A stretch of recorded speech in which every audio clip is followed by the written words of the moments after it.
อย่าทำอะไรฉันนะ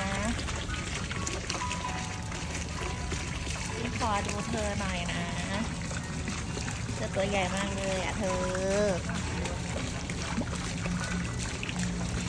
กลัวหน้าอะไรดีน่ากลัววะเนี่ยลูกเธอไปไหนอ่ะลูกเธอหมดแล้วเหรอ